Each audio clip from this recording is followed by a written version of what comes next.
안녕하세요. 네, 반갑습니다. 오늘 이제 공부 처음 시작을 하는데 자료 받으셨을 거예요. 강의 계획표 한 장하고 그다음에 이제 어, 이게 목차 분석 이 두 장 받으셨을 텐데 강의 계획표는 이제 이대로 진행할 건데요. 계획은 계획이고 실제로는 약간 좀 차이가 있을 수 있는데 거의 맞춰서 갈 건데 뭐 크게 의미 있는 건 아니고 이제 수업을 시작하기 전에 아침에 뉴스 보니까 이렇게 우리나라에서 3대 명산을 이렇게 꼽아가지고 뭐 이야기를 하던데 3위가 어딜까요? 3위. 우리 3대 명산. 지리산, 지리산. 예.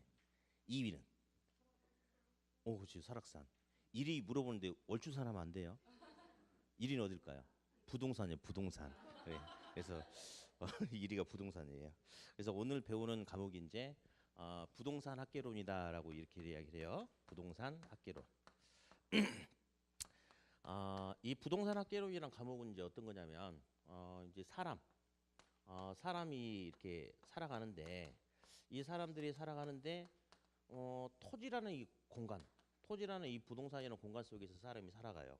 근데 여러 사람이 살다 보니까 여기까지는 내 땅, 여기까지는 내 땅, 내 땅 이렇게 살아가다 보면 어떤 소유권의 경계와 관련된 그런 문제도 있겠고 그러면 여기가 자기 땅이다. 그러면 여기 땅에다가 농사를 짓고 살 수도 있고 나무를 심고 살 수도 있고 또 여기다가 집을 짓거나 상가를 짓거나 그러면서 살다가 사기도 하고 팔기도 하고 그러니까 결국은 이 부동산 학개론이라는 것은 이 부동산이라는 공간 속에서 인간이 살아가는 인간의 어떤 삶, 요걸 갖다가 보여주는 게 이제 부동산 학개론인데 이제 우리 앞으로 이제 경제라는 용어가 많이 나와요. 경제 뭐 특별한 건 아니고 경제 활동이란 것은 인간이 살아가면서 나타나는 활동을 그냥 경제 활동이라고 하거든요. 그래서 부동산 학개론이라는 것은 부동산 속에서 인간이 살아가면서 즉 경제 활동을 통해서 나타나는 어떤 모습들인데 그런 것을 이론적으로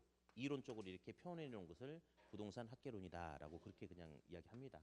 뭐 거창한데 사실은 별거 아니고요. 예. 그래요. 그러면서 이제 우리가 살아가다 보면 이제 여러 가지 있겠죠. 뭐 소유권의 경계 문제도 따질 수도 있고, 다음 이 부동산이 과연 어떤 특성을 가지고 있는지도 알아야 될 테고, 또 부동산을 사고 팔려고 한다면 그냥 막연하게 사고 파는 게 아니고 요즘 시장 분위기 어떤지 살려고 하는 수요는 많은지 적은지 공급은 많은지 적은지 그런 수요 공급 속에서 또 요즘 시장 상황이 어떻게 달라지는지 우리 이제 경기 변동이라는 게 있어요. 그래서 경기가 좋기도 하고 나쁘기도 하는데 지금은 어떤 상황인지 이런 전반적인 내용을 쭉 이렇게 다뤄주면서 가는 게 부동산 학개론이다라고 그렇게 이야기를 하고요.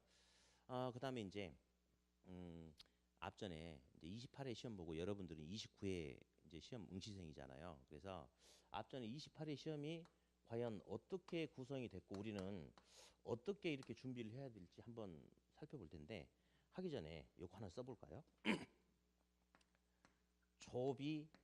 조비인편이란 말이 있어요. 네, 한번 읽어보세요. 시작. 예, 이게 무슨 말인지 좀 이따 알려드릴게요. 자, 보면 이제 시험이 우리 이제 1차 시험하고 그다음에 이제 2차 시험이 이렇게 이제 구분이 되잖아요. 그러면 1차는 부동산 학개론이라는 과목이 있고 그다음에 민법이 있죠, 민법. 2차는 뭐 공법도 있고 그다음에 공시세법도 있고 그다음에 중개사법도 있고 이렇게 하는데 이제 음, 합격을 하려면 1차도 합격, 2차도 합격을 해야 되는데 점수는 이제 1차만 따로 계산, 2차만 따로 계산해 가지고 과락 다 이렇게 상담하면서 들으셨을 거예요. 가락 없이 60점 이상만 맞으면 합격을 한다. 이렇게. 자, 그러면 이 60점 이렇게 지금 아직 이제 전혀 감도 없고 그러는데 내년 이제 한 3월 달에 되면 뭘 하냐면 전국 통시 모의고사를 봐요. 그래가지고 매 월마다 이렇게 모의고사를 보는데 첫 시험 보고 나면 학생들이 멘붕이 빠진 이유가 60점. 우리 살아가면서 60점 밑으로 맞고 사는 학생들도 물론 있을 수 있겠죠. 뭐 초등학교, 중학교, 고등학교 때. 근데 거의 대부분의 사람들이 60점이라는 점수는 경험을 안 해본 학생들이 엄청 많죠. 근데 맨 처음 모의고사를 보면 문제가 어려워서 점수가 안 나오는 게 아니고 시간 내 문제 푸는 요령이라든지 패턴 이런 것도 잘 모르기 때문에 맨 처음 시험 보면 막 40점, 35점, 심지어 어떤 학생들이 있냐면요. 40문제예요. 40문제. 40문제가 100점이니까 한 문제가 몇 점이냐면 2.5점이거든요. 그러면 지문이 1번, 2번, 3번, 4번, 5번이니까 이렇게 1번이 정답이 8개, 2번 8개, 한 개가 8개예요. 그러면 한 번만 쭉 찍어도 8개 맞히면 몇 점 나오겠어요? 20점이 나오는 거거든요. 20점이. 근데 어떤 학생은 모의고사를 봤는데 자기 나름대로는 열심히 공부했다고 봤는데 15점 나와버려요. 예. 이런 이제 이런 거예요. 그래서 사실은 이제 이 점수가 어렵지 않은 점수인데 근데 이제 합격과 불합격이 갈리는 이제 기준이 되는 점수가 바로 이 점수예요. 그런데 오늘은 우리 과목이 이제 부동산 학개론이니까 학개론만 가지고 앞전 시험 분석을 한번 잠깐 한번 해보면 이제 혹시 여기 작년에 시험 그러니까 작년이 아니죠. 얼마 전에 이렇게 시험을 직접 보신 분도 있고 이렇게 말을 통해서 들으신 분도 계시겠는데 반응이 굉장히 다양했어요. 어떤 학생은 어렵다. 어떤 학생은 쉽다. 이렇게 반응이 나왔는데 어려웠는데 어떤 학생은 근데 점수는 너무 잘 나왔다. 어렵다라고 문제를 풀고 나왔는데 점수는 너무 잘 나온 학생이 있고 어렵다라고 봤더니 역시 점수가 조금 부족했다. 그래서 합격하지 못했다. 이런 학생도 있고요. 쉽다라고 봤는데 어떤 학생은 점수가 아주 우수하게 나오진 않고 60점 내지 65점 딱 걸려가지고 합격한 학생도 있고 쉽다라고 느꼈는데 점수가 안 나온 학생도 이렇게 다양하더란 말이죠. 그래서 이제 왜 이런 이제 여러 가지 반응이 나오는가 봤더니 일단 우리 부동산 학개론 같은 경우는 이제 이제 경제 활동을 다루는 부분이기 때문에 계산 문제가 되게 많이 나와요. 그래서 이번 같은 경우도 옳은 것은 틀린 것은 고르세요라고 하는 문제가 29개, 사실 이제 30개죠. 30개 나왔는데 그 중에 지문 하나가 계산 문제에 관련된 거고 나머지 10문제가 계산과 관련된 계산 문제가 이렇게 나왔어요. 계산 문제가. 예. 그런데 또 하나 이제 어떤 게 있냐면 우리 이제 기본서 저도 이제 강의 계획서를 이렇게 끄집어 드렸는데 이 강의 계획서 보면 이 책에 있는 목차대로 순서대로 뭐 부동산학 총론 나오고 수요 공급 나오고 순서대로 나와요. 근데 어떤 시험은 보면 이렇게 1번부터 40번까지 쭉 나열하는데 1번, 2번, 3번이 부동산학 총론, 4번, 5번, 6번이 수요 공급, 7번이 경기 변동 이렇게 해가지고 우리 책에 있는 목차 순서대로 이렇게 시험 문제를 출제를 해주는 경우가 더 많아요. 많아. 근데 앞전 같은 경우는 그렇게 됐지만 앞부분을 막 섞어버린 거예요. 섞어가지고 우리 교재 중간 뒤쪽에 있는 게 앞에 3번으로 나오고 2번으로 나오고 원래 1번이 부동산학 총론이 나와야 되는데 갑자기 부동산 개발 관련된 게 나오고 이러니까 이제 학생들이 굉장히 이제 흔들려 버리는 거죠. 그래서 이제 9월 달에 뭘 하냐면 이제 동형 모의고사 수업이라고 그래가지고 이제 4번에 걸쳐가지고 실제로 40문제를 실제 시험 수준 정도에 맞게끔 해가지고 배열을 해서 학생들이 시험 보고 제가 해설해 주는 강의를 하거든요. 근데 저도 이제 이 앞전에 3번은 순서대로 이렇게 갔어요. 근데 제가 마지막에 이제 4회차 때 이제 어떤 걸 했냐면 학생들한테 미리 3회차 때 이야기를 했어요. 그런데 주로 이렇게 시험에는 이렇게 순서대로 목차 순서대로 나오는 게 대부분이지만 몇 년에 한 번씩은 흔들어 버린 경우가 있다. 그래서 내가 이제 3회 수업 끝나고 나서 다음 주 4회 그 동영 모의고사 할 때 다음 주에는 내가 문제 난이도는 똑같은데 배열을 흔들어 버리겠다. 근데 그렇게 하면 점수가 10점 이상 확 떨어질 수도 있다. 근데 그때 너무 상처받고 그러면 안 된다. 경험을 하자라고 해가지고 문제를 냈더니 정말 점수가 10점 이상 확 떨어져 버린 거예요. 그러니까 개별 문제의 어떤 난이도는 차이가 없어요. 근데 문제 순서를 뒤죽박죽 넣어버리니까 제일 중요한 게 1번부터 10번까지거든요. 1번부터 10번까지 문제 푸는데 우리 기본서 목차 순서대로 시험 문제가 구성이 되면 집중력 있게 잘 부딪히는데 앞전 시험 같이 막 섞어버리잖아요. 그러면 이제 사고가 흔들려 버려요. 깨져. 그래가지고 이번 시험 같은 경우는 아무튼 좀 그런 애로사항이 있었어요. 게다가 또 안 좋은 점 하나만 더 이야기하면 계산 문제는 10문제에다가 지문 하나가 더 나왔어요. 그러니까 10문제인데 이제 지문 하나 더 있었는데 계산 문제 항상 우리 학계로는 가장 큰 문제예요. 계산 문제 가장 큰 문제인데, 근데 계산 문제가 아예 못 푸는 문제냐? 그건 아니에요. 근데 이 합정 같은 경우는 전부 다 기출문제 유형에서 다 나왔는데 그 중에 5문제는 순수하게 그대로 나올 거예요. 그대로 나왔어. 그러니까 노력하면 다 풀 수 있는 문제고, 나머지 5문제는 다 기출문제에서 나오긴 나왔는데 기존 기출문제에서 하나씩 더 뭔가를 붙이는 거예요. 그래가지고 헷갈리게끔 하는 거야. 그러니까 저도 이제 수업하면서 그랬어요. 학생들한테 우리는 이거 한 번 더 읽어봐요. 시작. 이게 무슨 말인지 아세요? 조금만 비굴해지면 인생이 편하다 이 말이에요. 예? 조금만 비굴해지면 인생이 편하거든요. 그러니까 학생들한테 항상 저는 그렇게 이야기를 해요. 우리는 공부를 잘하려고 이 학원에 온 게 아니고 합격을 하러 온 거다. 합격이 목표지 공부를 잘하는 건 의미가 없어요. 우리 보면 이제 시험 끝나고 나면 이제 한 달 후에 합격자 발표가 나오죠. 합격자 발표 나오면 합격자 모임을 해요. 근데 이렇게 공부를 하다 보면 처음 출발은 똑같이 했는데 나중에 점수가 벌어져. 그래서 이게 소득의 어떤 불평등처럼 격차처럼 어떤 학생은 점수가 뭐 90 몇 점씩 나오는 학생이 있어요. 근데 어떤 학생은 맨날 50점 원저리에 머무는 학생이 있거든요. 둘을 합쳐가지고 점수를 나눠주면 참 좋을 텐데 그건 안 되잖아요. 근데 합격자 모임 때 만약 이 학생이 이번에 시험 봤는데 95점으로 합격을 한 거예요. 대단히 뿌듯하고 자랑스러운 거죠. 그러면 시험 끝나고 나서는 사람들 와 부럽다 잘했다라고 이야기를 해요. 근데 합격자 모임 때 이 학생이 나 95점 받고 합격했어. 그러면 처음에는 잘했네라고 하는데 술 취하고 나서 계속 그걸 안주 삼아가지고 이야기하잖아요. 그러면 무슨 반응이 나오냐면 재수 없다라는 소리입니다. 그래요. 근데 역시 매년 이번에도 마찬가지고 매년 또 우리 학원에는 정말 귀신 같은 점수, 신의 점수, 학계는 60점, 민법 60점 맞은 학생이 이번에도 있어요. 몇 명이 또 있어. 근데 매번 있어 매번. 근데 그런 학생이 그 학생은 학계는 60점, 민법 60점 맞았잖아요. 그런데 그 학생은 마킹 하려고 하다가 만약에 기침 한 번만 잘못했어도 떨어진 학생인데 아무튼 합격했지 않습니까? 그런 학생들이 합격자 모임 때 술 먹으면서 나 6점 받고 합격했어 그러면 계속 그 소리 해도 사람들이 재수없다고 않고 너는 인생 성공할 거야. 너는 대박이야. 그러니까 실제 시험 끝나고 나면 점수 잘 맞은 학생은 대우를 못 받아요. 그리고 60점 원저리 맞은 학생들이 사람들한테 축복을 받는 게 우리 시험이란 말이에요. 그러니까 우리 시험은 여긴 학원이니까 자기 시험이니까 합격만 하면 되는 거예요. 합격만. 그래서 조금 비굴해지면 인생이 편하다. 저희 무슨 말이냐면 보면요. 이번에 또 어떤 특징이 있냐면 다 어렵냐? 아니에요. 이번에 요 옳은 거 틀린 거 물어본 거 있죠. 여기서 한 2문제 정도만 빼고 나머지는 전부 다 기출문제 다 나왔어요. 그리고 특히 답을 고르셔야 했는데 답은 100%다 기출문제입니다. 그러니까 되게 쉬웠거든요. 그래서 보면 볼래요? 어렵다라고 생각했는데 점수가 잘 나왔던 학생 볼게요. 시험 끝났는데 어렵다. 그래요. 우리 학원에도 공부를 되게 잘하는 학생이 있었어요.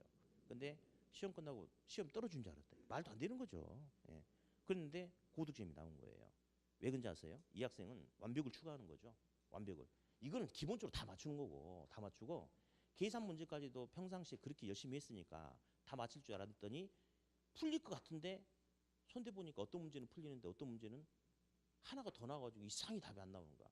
그러니까 완벽을 추구하려고 했는데 여기서 한 5문제 정도 때문에 안 되니까 굉장히 어렵게 느낀 거죠. 근데 점수는 잘 나왔어요. 왜? 이게 튼튼하니까.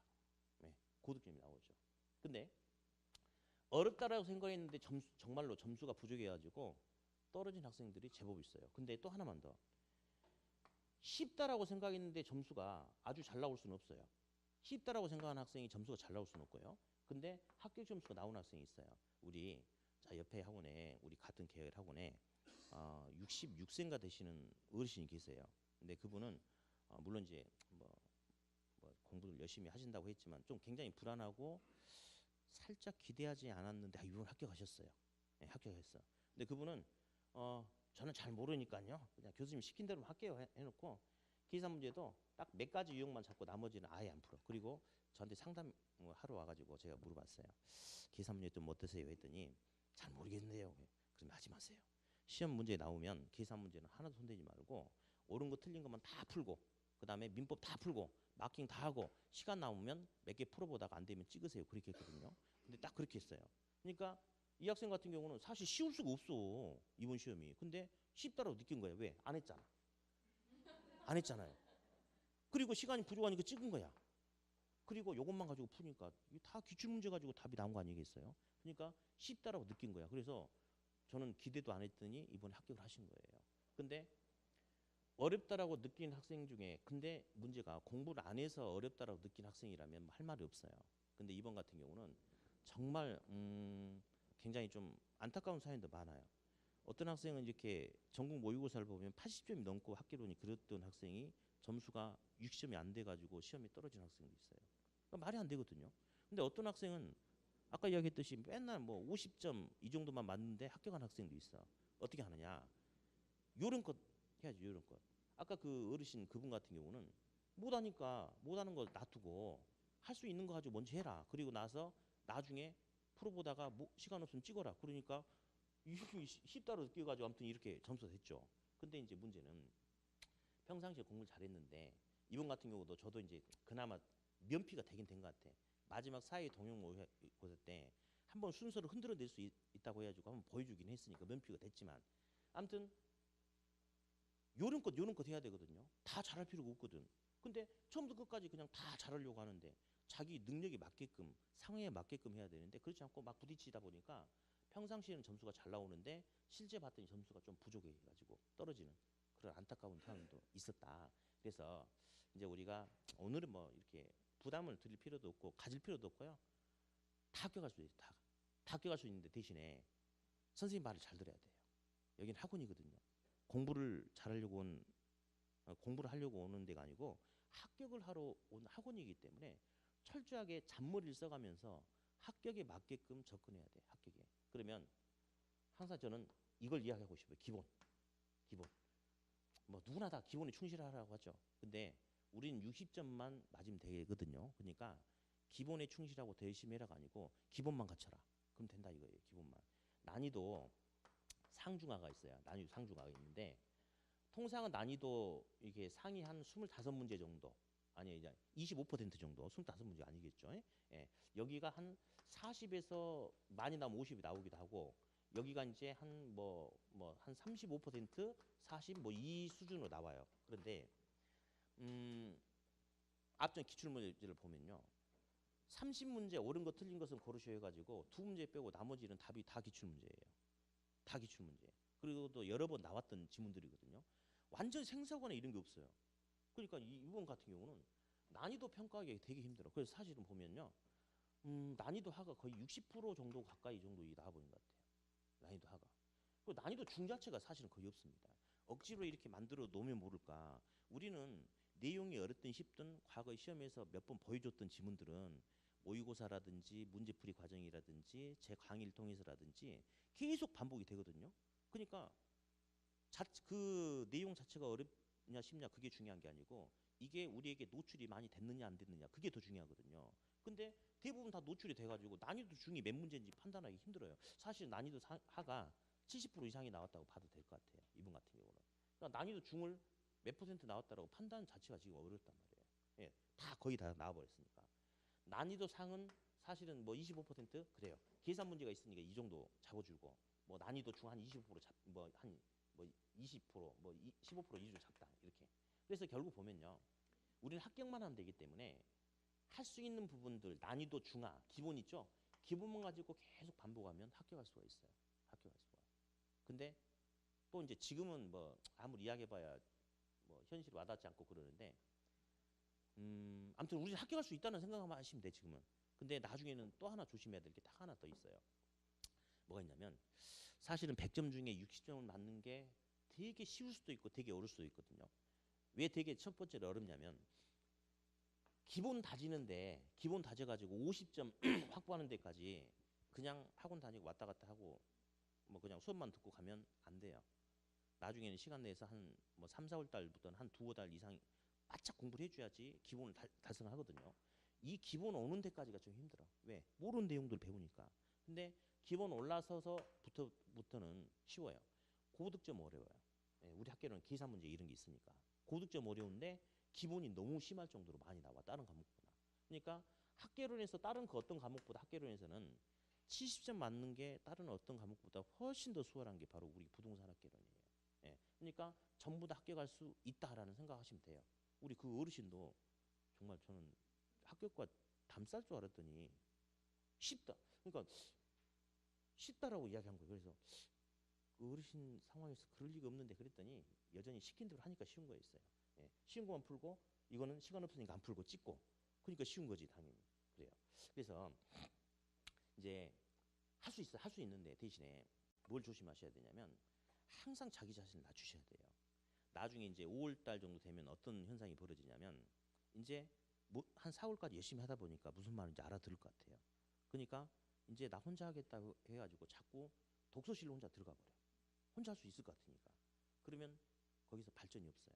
계속 그 테두리 프레임에 갇혀가지고 계속 그 안에서 실력 향상이 안 되거든요. 그러니까 우리 보면 뭐 골프 같은 경우도 뭐 다른 것도 마찬가지인데 이제 골프 같은 경우도 기본 레슨을 계속 이렇게 꾸준히 뭐 한 6개월 이상 받고 나서 이렇게 치면 실력이 계속 좋아지는데 근데 사람마다 이렇게 똑같이 시작을 했는데 먼저 또 손에 익숙해지는 사람 있잖아요. 그러면 한 2달 배우고 나는 레슨 없이도 할 수 있어 했는데 정말 치니까 다른 애들보다 잘하는 거야. 그러면 자기 혼자 막 치는 거지. 근데 6개월 지나면 완전히 전세가 역전돼 버리죠. 그런 것만. 그래서 아무튼 그런 것은 제가 나중에 수업하면서 계속 갈궈줄 거예요. 막 갈굴 거야. 똑바로 해라 이렇게. 예. 근데 오늘은 아무튼 작년 시험 작년이 아니죠. 앞전 시험이 이렇게 됐다. 근데 우리는 요거 조금만 비교해주면 인생이 편해진다. 우린 전부 다 뭐 할 수 있다. 합격할 수 있다. 뭐만 하면 기본만 잘하면. 그러니까 두려워하지 말고 하세요. 다 할 수 있어 다. 다. 예. 시험에 떨어진 사람 이상한 사람이라고 생각하시면 돼요. 난 합격할 수 있다. 다른 사람이 다 떨어져도 난 합격한다. 그렇게 생각하시면 돼요. 자, 그러면 아무튼 힘을 내시고 열심히 하시고요. 먼저 이것 좀 프린트물 좀 잠깐 보죠. 강의 계획서 말고 목차 분석 한번 펴보실래요? 옆으로 된 거. 없으신 분 갖고 오세요. 네. 얼른 나가서 갖고 오세요. 남들 받을 때 뭐 하셨나 가지고 오시고. 이제 우리는 또 시험이 내년 10월에 또 있잖아요. 마지막 주 토요일 날 있을 텐데 언제 공부를 가장 열심히 해야 되냐라고 물어보면 시험 보기 직전에 가장 열심히 하는 게 합격하는 데 제일 큰 도움이 되고 근데 그러면 언제부터 시작하면 합격할 수 있냐? 일찍 시작할수록 합격할 가능성이 더 높아요. 예. 지금 11월 달 12월 달에 근데 대신에 집에 가서 뭐 복습 막 하고 막 머리 쓰고 그러지 마세요. 지금은 제일 중요한 게 뭐냐면 우리가 거의 이제 10개월, 1년, 11개월 가까운 시간을 공부를 하고 가야 돼요. 그러니까 지금 11월 달, 12월 달부터 막 집에서 막 코피 쏟으면서 공부하고 이런 건 말이 안 돼요. 지금 있잖아요. 제일 중요한 게 뭐냐면 선생님들 목소리를 내 귀에 들었을 때 그게 어색하지 않고 받아들일 수 있는 거. 사실은 저는 이제 무슨 이유 때문에 그 저저번 주에 실무 교육을 잠깐 좀 받아야 될 일이 있어가지고 부동산 있잖아요. 그래서 한 3일 받았어요. 근데 죽어버리겠어요. 예, 예. 앉아 있는 자체가 너무 힘든 거야. 예. 그랬는데 문제는 이 앉아 있는 자체도 힘드는데 이 앉아서 낯선 남자의 목소리를 들으면서 그 내용을 이해하려고 하는 게 너무 힘든 일이에요, 사실은. 그래서 11월 달, 12월 달은 복습이고 뭐고 이게 중요한 게 아니고 앉아 있는 훈련, 선생님 목소리가 내 귀에 익숙해지는 훈련, 그리고 도대체 무슨 용어를 이야기를 하는지 저런 용어가 저런가 보다라고 감만 잡고 가는 거예요. 근데 이게 되게 커요. 이게 되게 커. 그리고 이제 아마 수업이 11월 달, 12월 달은 되게 이렇게 서로 친숙해지고 뭐 공부할 수 있게끔 이렇게 방향을 잡아주는 그런 방향인데 1월 달, 3월 달부터는 달라요. 그때부터는 이제 전투 모드로 바뀌거든요. 그러니까 지금은 전투하지 말고 자꾸 들으셔야 돼요. 그리고 좀 가볍게 듣긴 하시되 결석을 안 하고 하는 게 당연히 좋죠. 결석 한 번씩 하면 자꾸 빠지고 싶은 생각이 들어요. 그리고 이 과목이 이제 이 중개사 시스템이 한 과목을 일주일에 하루 배우기 때문에 하루 결석하면 2주에 한 번 만나는 거예요. 그럼 감이 확 떨어지거든요. 그러니까 아무튼 11월 달, 12월 달 첫 번째 나 할 수 있다. 나 합격할 수 있다. 그 생각. 예. 두 번째 집에 가서 코피 쏟고 공부하면 된다 안 된다. 안 된다. 편하게 들어라. 용어가 뭔지 선생님 목소리를 들어라. 이렇게 핸드폰 소리 울려도 11월 달, 12월 달 봐주는 거예요. 예. 봐드릴게요. 알았어요. 좀 이따 밥 사요. 자, 아무튼 목차 분석을 통해서 과연 우리들이 공부해야 될 내용들이 어떤 내용인지 한번 그냥 읽어보자고 편하게. 먼저 첫 번째 보니까 이제 부동산학 총론이란 게 나와요. 오늘 이 일부 내용도 할 텐데 여기는 이제 뭐냐면 과연 부동산학이 어떤 성격을 가졌고 부동산은 이렇게 뭐 이렇게 토지 같은 경우는 뭐 어떤 거는 토지 이름을 뭐라고 불러주고 어떻게 불러주고 예를 들어서 우리 택지라는 용어 있죠. 택지. 똑같은 토지인데 인간이 이 토지를 가지고 농사를 지으면 예, 농지가 돼요.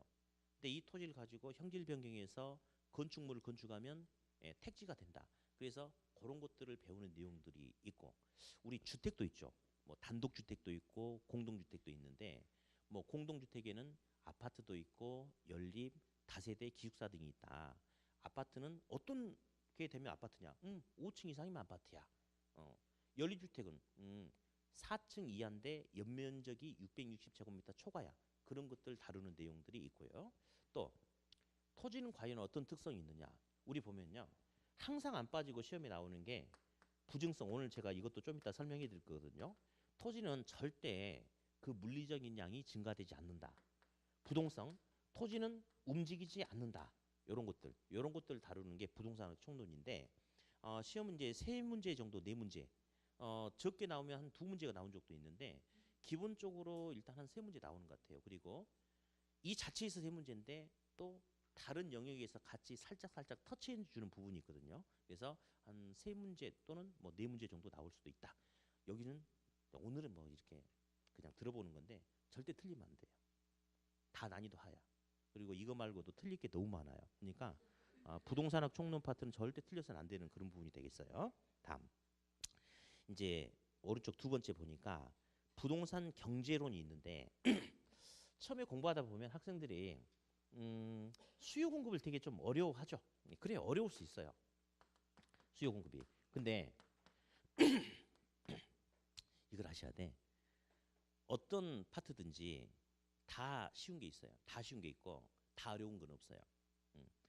이제 우리 좀 이따 이제 책을 보면 어려운 부분 해가지고 뭐 부동산 투자 이론 뭐 이런 게 나와 있는 게 있어요. 근데 투자 이론 같은 경우도 어려운 게 있고 쉬운 게 있고 또 예를 들어서 나중에 또 보면요.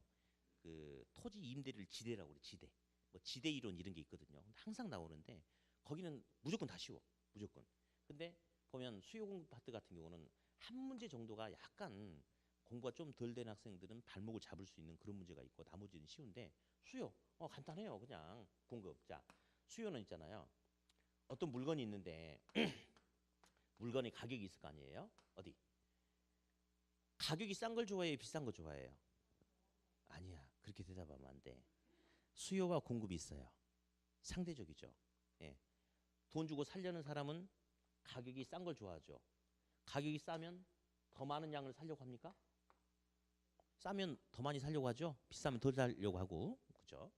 반면에 공급자는 물건을 넘기고 돈을 받는 사람이잖아요. 이 사람은 가격이 비싸면 더 많은 양을 공급하고 가격이 싸면 공급량을 줄이려고 하겠죠. 그렇죠? 그냥 그거 가지고 이야기하는 거예요. 그래서 한마디로 소비자는 싼 거 좋아하고 공급자는 비싼 거 좋아한다. 그런 논리를 가지고 따지는 게 이제 수요 공급이다라고 그렇게 이야기를 하고요. 다음 큰 2번 보니까 인플레이션 있죠. 인플레이션.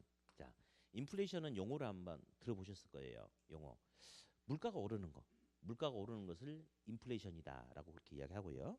다음에 세 번째 보니까 이제 부동산 경기란 게 있죠. 부동산 경기.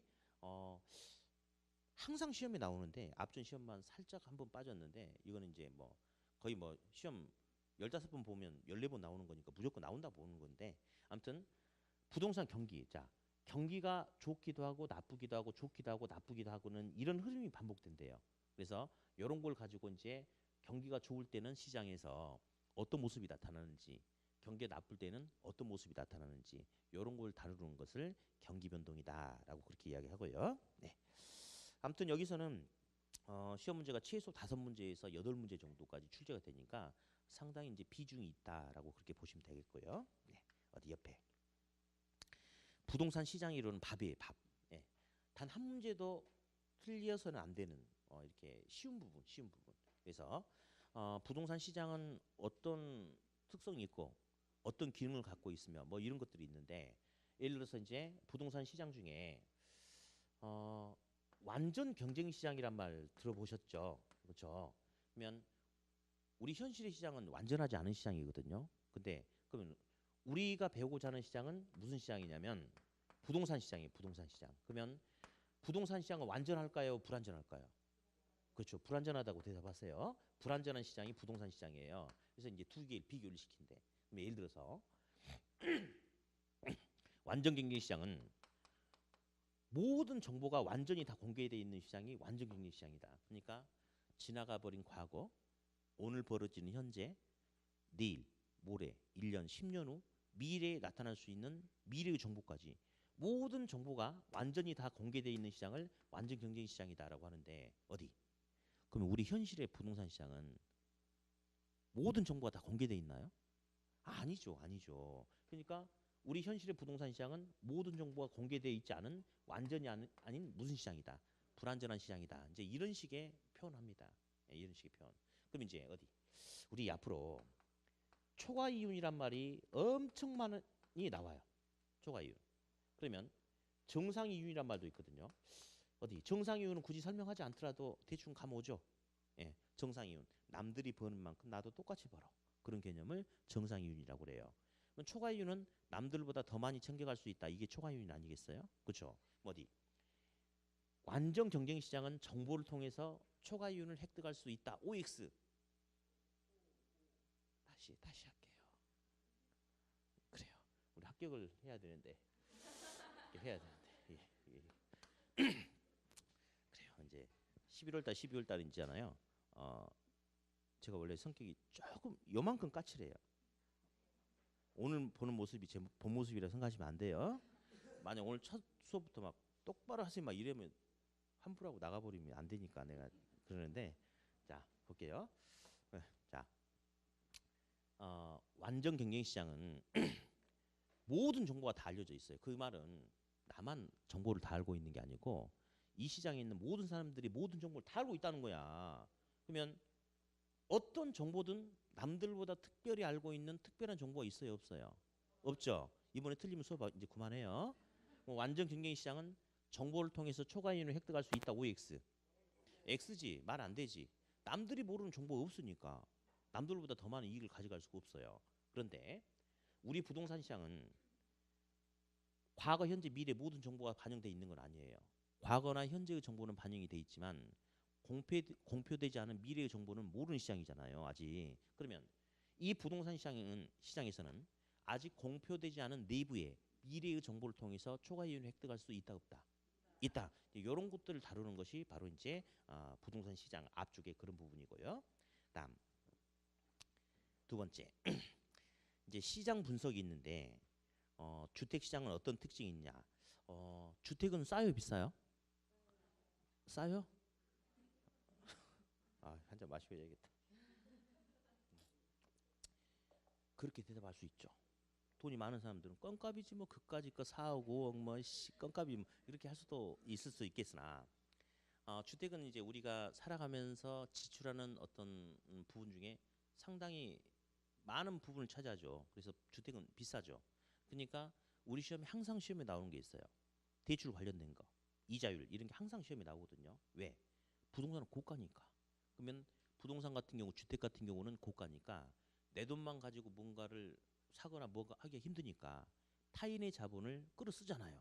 그러니까 부동산 금융이 우리 시험에 엄청 중요한 어떤 그런 부분을 차지하고 다음 사회성 공공성이란 말이 있을 텐데 옆에 그 말도 우리 시험에 앞으로 많이 등장할 거예요. 우리 자 볼게요. 토지를 사면 토지를 소유할 수 있는 권리가 주어져요. 토지 소유권이 주어지는데 토지를 소유할 수 있는 권리는 이런 말이 있어요. 절대적 권리, 소유권과 상대적 권리다란 말이 있어요. 자, 절대적 권리는 절대적으로 이것은 남의 간섭 없이 내 거다. 이게 절대적 권리예요. 상대적 권리는 내 거지만 남한테 피해를 주지 않는 상황에서 이용해야 된다. 즉, 내 거지만 정부가 공공의 이익을 위해서 규제할 수도 있다. 어디? 굳이 설명 없다 하더라도 우리 현대적 관점에서 토지의 소유권은 절대적 권리를 인정할까요? 상대적 권리를 인정할까요? 응? 이거 권리 인정 안 해요. 다시 우리 애한테 제가 100원짜리 사탕을 하나 줬어요.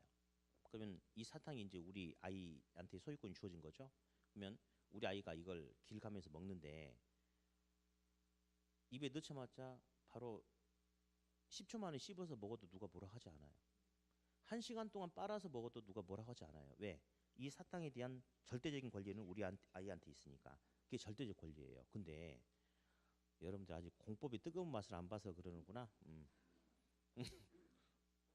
공법이 왜 있는지 아세요?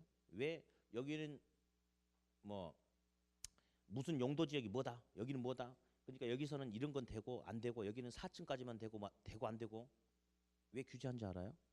우리 땅이 있잖아요. 무한정 많으면 그냥 네 멋대로 쓰세요라고 그냥 놔두는 거예요. 근데 토지는 한정돼 있는데 인간의 숫자는 자꾸 늘어나. 그러다 보니까 내 땅인데 나만의 이익을 위해서만 써버린다면 전체 주변 사람들의 이익을 해칠 수가 있죠. 그러니까 정부가 나서가지고 야, 안 돼, 안 돼. 네 건 줄 알아. 그렇지만 너만을 위해서 너의 이익만을 위해서 이용하다 보면 다른 사람에게 피해를 줄 수도 있지 않겠냐.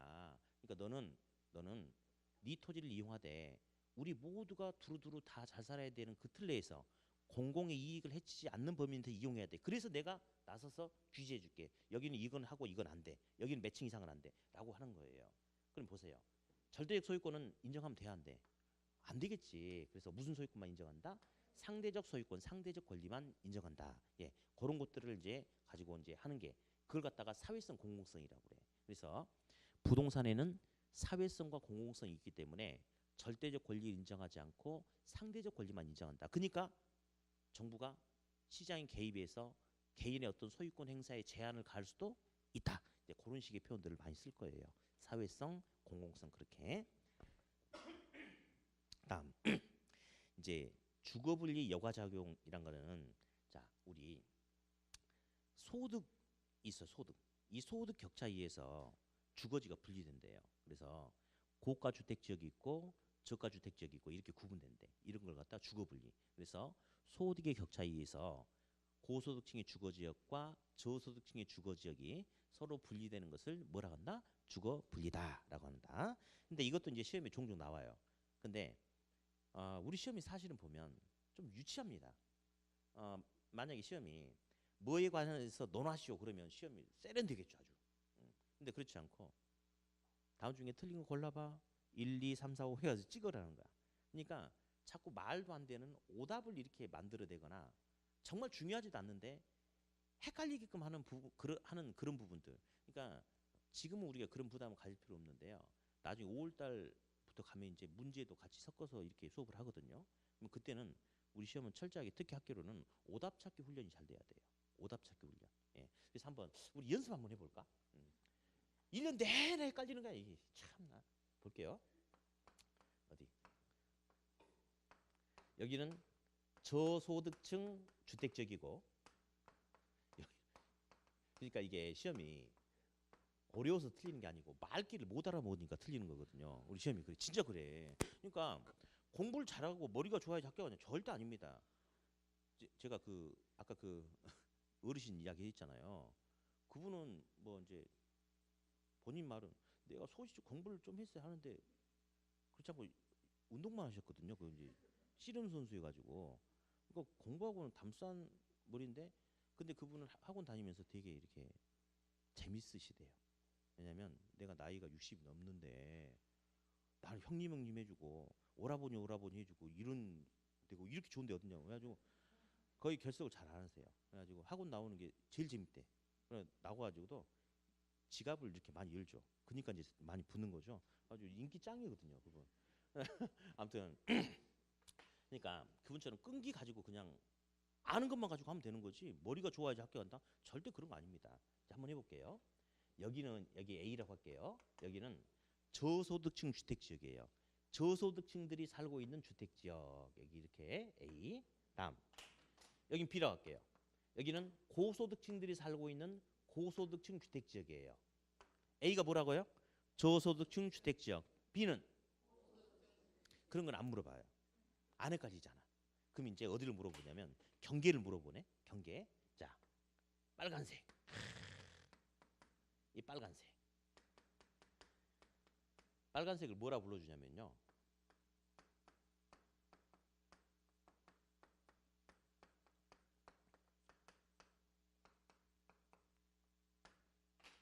고소득층과 경계지역이라고 그래요.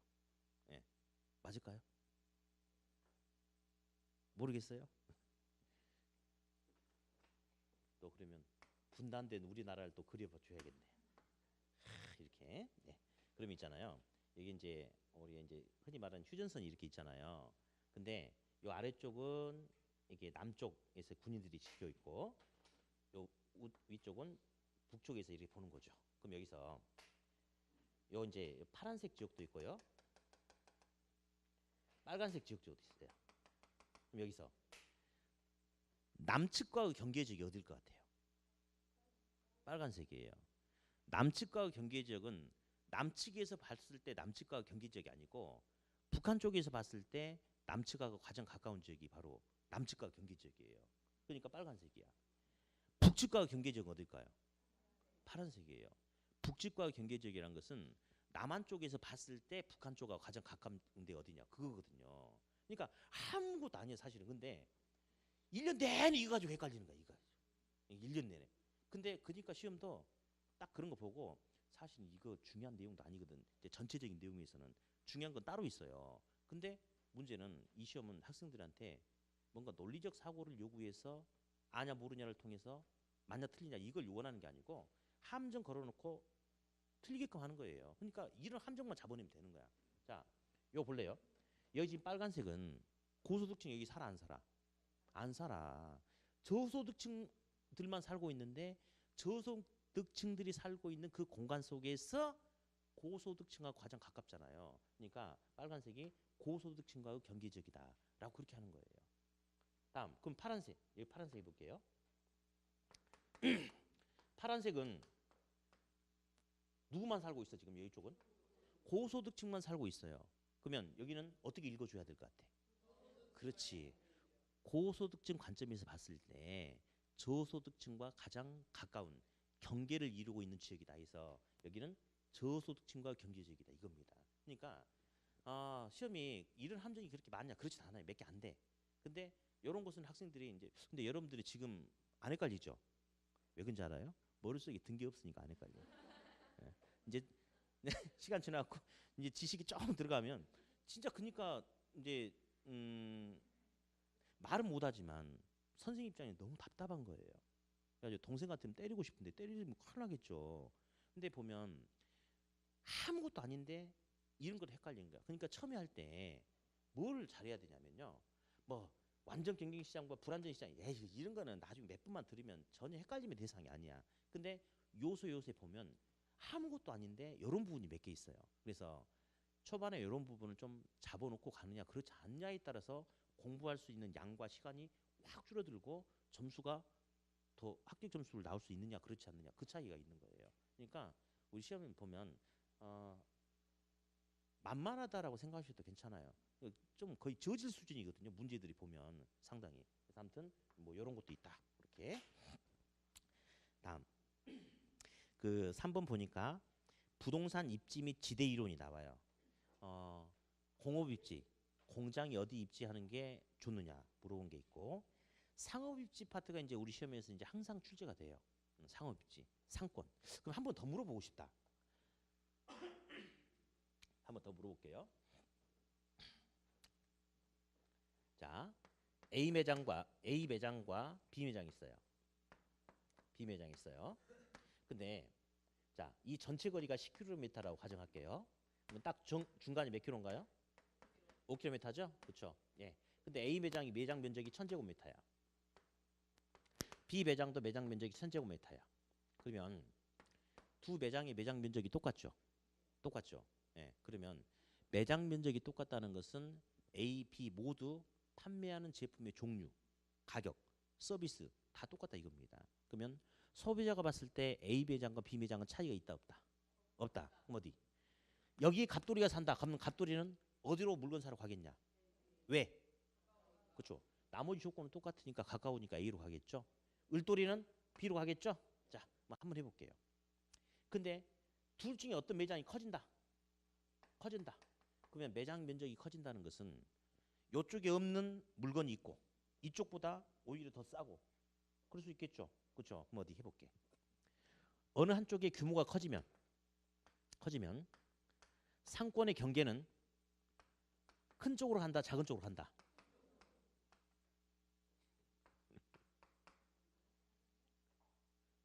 이거예요. 그러니까 이것만 그러니까 이런 자 볼래요? 근데 우리가 사실은 볼게요. 왜 그러냐면 지금 이 상태에서는 A의 상권 이만큼이고 B의 상권 이만큼이죠. 둘이 맨 처음에 아까 똑같을 때는. 그죠? 근데 갑돌이는 그러면 A로 갔잖아요. 그죠? 근데 B 매장이 커졌어요. 4천 제곱미터로 커졌어. 그러면 A 매장에는 분식점밖에 없는데 B 매장에는 패밀리 레스토랑이 있고 뭐 시푸드 전문점 있고 막 그래. 그러다 보면 갑돌이는 이제 A가 아닌 B로 갈 수 있어요, 없어요? 그럼 B가 커지잖아요. 그러면 상권의 영역을 확장시키는 거죠. 커지면 더 멀리 작은 지역까지 파고 들어가는 거잖아요. 그러면 상권의 경계가 여기다 어디로 가는 거야? 이리 가는 거지. 그렇지 않아요? 그러니까 이게 커졌으니까 더 영역을 확장하니까. 그러면 상권의 경계는 큰 쪽으로 한다, 작은 쪽으로 한다. 작은 쪽으로 파고 들어가는 거죠. 근데 왜 아까 여기다 대답한 줄 알아요? 우리가 살아가면서 잘못된 표현을 많이 하고 있어요. 예를 들어서 이제 우리가 이제 광산구에서 이제 장사하는 상인연합회예요. 근데 이번에 저기 첨단 쪽이 그러니까 우리 쪽이 지금 장사하고 있는데 이번에 첨단에 큰 신도시가 들어선 거야. 그러면 여기보다 첨단이 더 크죠 지금 예를 들어서. 그러면 이쪽에서 물건 사고 쇼핑하던 사람들이 첨단으로 다 가버린 거예요. 그러면 우리들이 모여서 술 한잔 하면서 뭐라 하느냐. 야 우린 죽었다. 상권이 큰 첨단으로 가버렸다. 이렇게 잘못 이야기하죠? 아니에요. 그게 아니고 첨단이 커짐에 따라서 상권의 영역이 확장됨에 따라서 우리 광산구 지역까지 파고 들어와 버리는 거예요. 이렇게. 근데 평상시에 우리가 잘못된 표현을 쓰고 있다 보니 이런 객관인 거야. 예. 그래서 이런 걸 잡아내느냐 그렇지 않느냐. 그러니까 뭐 아까 제가 그랬죠. 뭐 논리적으로 뭔가를 막 집어넣고 이런 게 아니에요. 우리 시험 정말 거의 저질 같은 문제들이 너무 많이 나오거든요. 근데 그 중에서 이런 저질을 피해갈 수 있냐 없냐 이게 몇 개 안 돼. 사실은. 요런 저질에 빠지냐 안 빠지냐에 따라서 하나 더 맞히면 합격하고 하나 더 못 맞히면 떨어지고 그런 게 우리 시험이에요. 예. 이런 저질 같은 거. 그러니까 이런 것들 나중에 크게 신경 쓸 필요 없고 처음에 이제 개념과 함께 잡아내면 되는 거예요. 그래서 아무튼 두 개 다 틀렸네. 응? 자, 그러면 잠깐 좀 휴식 좀 했다가 이어서 좀 보도록 하죠. 네.